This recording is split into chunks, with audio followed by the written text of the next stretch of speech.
एक ऐसे शहर में जहां हर मोड़ पर एक नई कहानी जन्म लेती है। ऊंची इमारतों के बीच भीड़ में खुद को खो जाने का डर होता है, वहीं कुछ दिल ऐसे होते हैं जो कठिनाइयों में भी उम्मीद की किरण थामे रहते हैं। आर्या एक मध्य वर्गीय परिवार की लड़की थी, जिसका जिंदगी शहर के पुराने अपार्टमेंट परिसर सूरज निवास के कमरे में पलती बढ़ती थी। उसके पिता रवीश शहर के एक छोटी फैक्ट्री में काम करते थे। फैक्ट्री की शोर और मशीनों की ध्वनि में भी घर लौटते समय रवीश अपनी छोटी मुस्कान के साथ आर्या को गले लगाते थे। माँ सुनीता सिलाई, होममेड उपहार और छोटे मोटे व्यापार के जरिए परिवार का सहारा थी।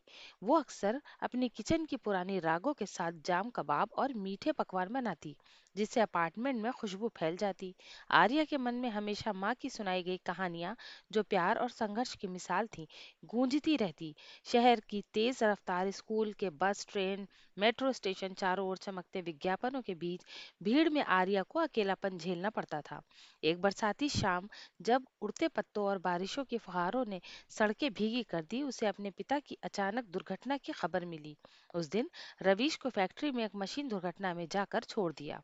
इस झटके के बाद सुनीता भी गंभीर बीमारी से जूझने लगी, परिवार की आर्थिक स्थिति बिगड़ने लगी। और एक समय आया जब एक चश्मदीद रिश्तेदार अनिल चाचा ने अपने स्वार्थ की भावना उजागर करते हुए परिवार को संकट का फायदा उठाने का प्रयास किया।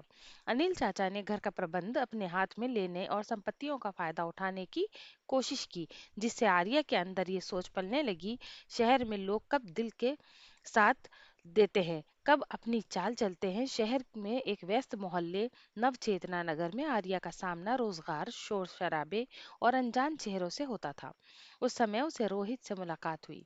रोहित एक चाय की दुकान में छोटे कर्मचारी, अपने मुस्कान भरे चेहरे के साथ कठिनाइयों से जूझते हुए भी शांत स्वभाव बनाए रखते थे। हर सुबह जब धूप मेट्रो स्टेशन के बाहर उतरकर सड़क पर फैल जाती, रोहित अपनी चाय का डिब्बा लेकर पर्यटकों, रोजमर्रा के काम करने वालों से मिला करता था। आर्या और रोहित अक्सर इसको सुकून के पलों में साझा हंसते हुए छोटी सी चाय की दुकान में बैठकर अपने सपनों की बातें करते थे। शहर में व्यस्त बाजार में चहल पहल के बीच एक दूसरे को सहारा देना रोहित के शब्दों में सरल सच्चाई थी। दोस्त, शहर की भीड़ में जब भी हम खुद को खो देते हैं, तो हमें अपनी आत्मा में छुपी उम्मीद को याद करना चाहिए। इन बातों ने आर्या के मन में सारी यादों और दर्द को कुछ हल्का कर दिया था। जब आर्या ने 16 वर्ष पार किए, तो उसने ठान लिया कि शहरी जिंदगी के आलोक में शिक्षा के जरिए अपना मुकाम बनाएगी। उसने शहर में एक प्रतिष्ठित आधुनिक स्कूल, विजय आदर्श विद्यालय में दाखिला लिया, जहां डिजिटल कक्षाएं, विज्ञान प्रयोगशालाएं, लाइब्रेरी में नई तकनीक की खुशबू थी। उसी स्कूल में एक मुलाकात उससे विक्रम से हुई। विक्रम एक शांत स्वभाव का, विचारशील, आधुनिक सोच वाला छात्र था, जो तकनीकी संस्कृति दोनों में माहिर।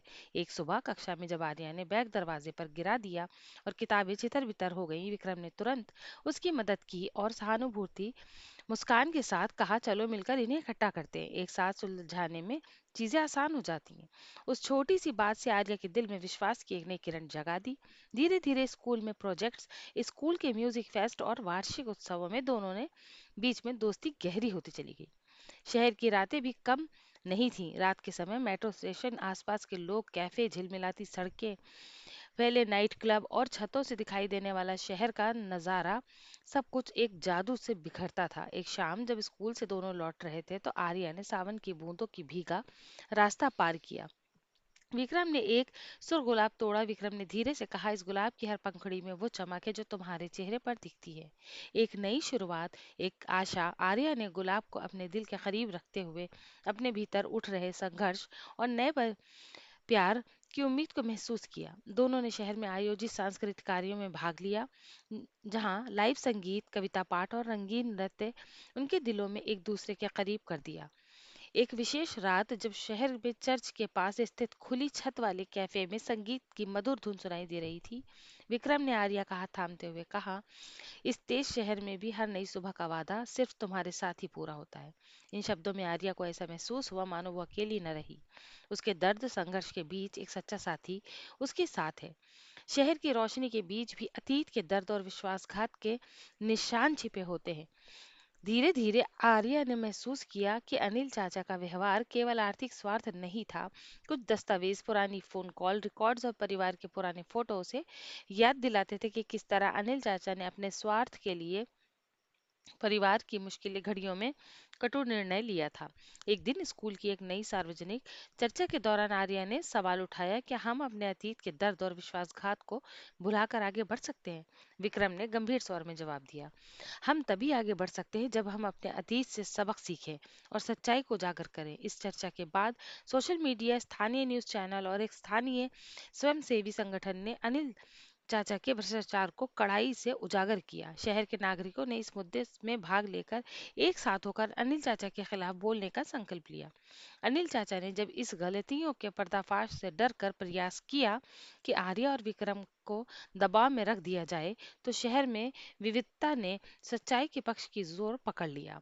एक व्यस्त मेट्रो स्टेशन के बाहर भीड़ के बीच अनिल चाचा ने विक्रम से एक कड़क चेतावनी दी, अगर तुम अपने साथ चल रहे इस रास्ते पर डटे रहे तो शहर की सड़कों पर तुम ही मुश्किलों का सामना करना पड़ेगा। विक्रम ने बिना डरे आर्या का हाथ थामते हुए कहा, हमें अपनी सच्चाई के साथ खड़ा होना है, चाहे शहर की गलतियों में कितनी भी चुनौतियों क्यों ना हो। स्थानीय नागरिक, युवा संगठन, न्यूज चैनल ने मिलकर इस संघर्ष को एक जन आंदोलन का रूप दे दिया, जिससे अनिल चाचा के स्वार्थपूर्ण कार्यों को जनता के सामने लाया गया। एक सार्वजनिक समारोह में जहां सड़कों से उठती आवाजें और सोशल मीडिया पर लाखों लोगों ने संदेश गूंजी, विक्रम ने आर्या के सामने अपने दिल का इजहार करते हुए घुटने टेक कर एक चमकदार अंगूठी प्रस्तुत की। उस समारोह में शहर के प्रतिष्ठित नागरिक, कलाकार और छात्र सबने मिलकर इस जीत का जश्न मनाया।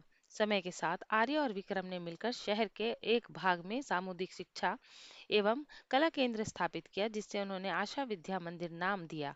ये केंद्र युवाओं को तकनीकी शिक्षा, संगीत, नृत्य, कला की कक्षाओं के माध्यम से सशक्त बनाने के हेतु रखता था।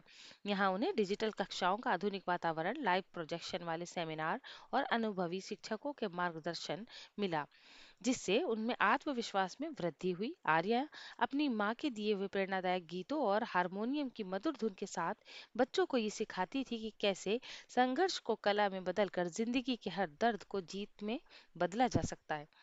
विक्रम तकनीकी ज्ञान और सामाजिक नीतियों के साथ युवाओं को उनके सपनों का सशक्त निर्माण करना सिखाता।